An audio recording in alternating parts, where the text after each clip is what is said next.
Today I'm starting off with The Santa Claus 2. I know there's been a lot of videos made on this movie this year, but I haven't watched any. I want the opinions to be genuinely mine. We're going to do a recap, the bad and the good, and why it's a staple for me every year. I remember watching this movie when it came out in theaters. And then shortly when it came out on DVD, I remember having that, and I lived on a farm for a while, and I had 3 DVDs because we didn't have TV for a long time, and this was one of those DVDs, so I watched it quite a bit. So it just became one of my favorites and part of my Christmas routine every year since. I remember with the DVD, you had the game at the end where you could spray silly string on the toy soldiers. So it was always been a part of my life, and I've kept it in my Christmas movie routine every year, and I've always enjoyed it. So let's get into the recap. So Scott Calvin, 8 years later, after the first Santa Claus, returns and is at the North Pole when he receives news that the most single important detail in the history of Christmas has been missed. He has to get married. If he does not get married, he will cease to be Santa Claus, and the elves will disappear. Right? But it seems our number 2 elf, the keeper of the handbook, overlooked the single most important detail in the history of Christmas.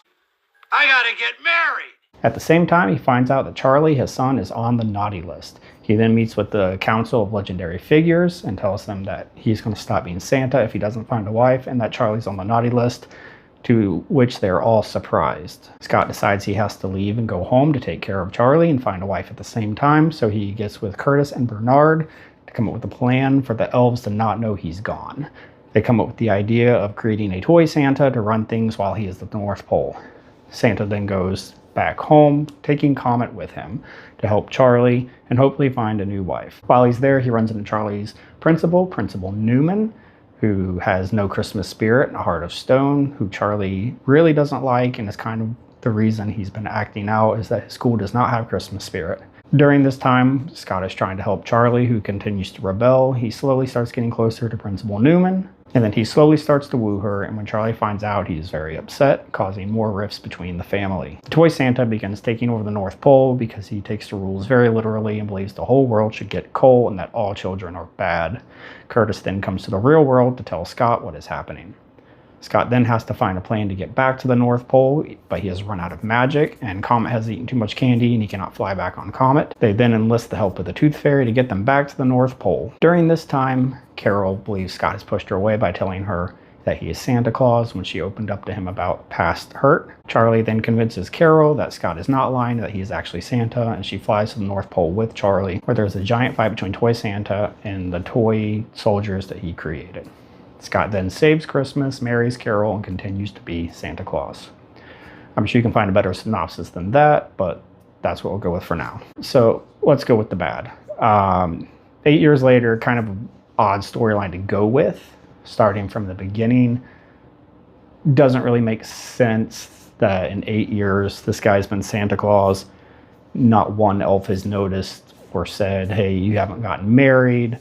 You know, these elves are supposed to be hundreds and hundreds of years old, and Bernard and Curtis miss this important fact. They've been with other Santas. They've all had Mrs. Clauses from what we've heard, and it's just really not adding up that no one knew this rule or even mentioned it to Scott. And then on Scott's side, you know, he's kind of from the first movie, he's kind of an eligible bachelor, corporate hotshot. Maybe I could see the first year or two, you're kind of focused on becoming Santa, but 8 whole years of just celibacy, not really adding up. So odd detail to go with, but moving on. The Council of Legendary Figures was a great idea. I don't feel like it was executed properly. I think you could have set that up better and had a way better third movie. Maybe more Avengers style or something, I don't know. But I feel like that was kind of glossed over too quickly. The toy Santa idea, I can see Santa not wanting to tell the elves Charlie's on the naughty list, but I feel like, you know, these guys are hundreds of years old. To just come out and say, hey guys, I need to take a personal leave of absence, go home, take care of something, I'll be back by Christmas.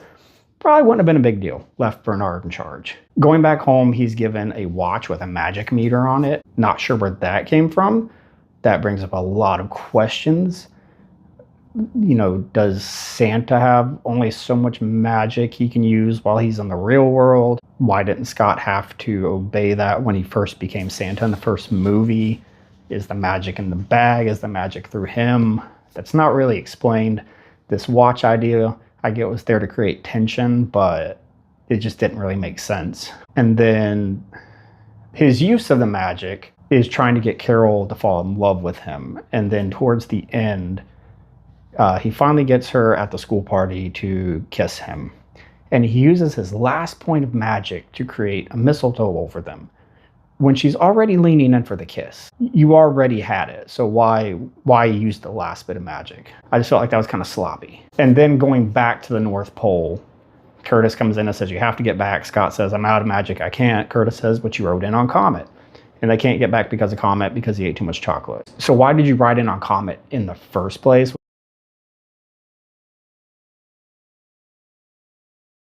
So it wouldn't have been hard to ride in on Comet and not be seen rather than just teleport there. And then can Scott teleport back to the North Pole and recharge? So I don't know, that was all kind of weird. But every movie has problems. Now to the good. It was a good movie. I think the Christmas themes were done very well. I enjoyed a lot of the scenes. I enjoyed the parts where he was trying to woo Carol, the sleigh ride, the faculty Christmas party. It was all fun, bright, fun Christmas. It's a great family movie. It brings the joy of Christmas, I think. And Tim Allen does well in almost every movie he's in. His comedy's pretty great. So while I had a lot of problems, I did enjoy it. I enjoy the feel, and I love watching it every year. Great movie. I highly recommend it. I'd give it a 7 out of 10 in rewatchability. If y'all have any comments or memories with it, leave them down below and let me know. And I'll see y'all next video.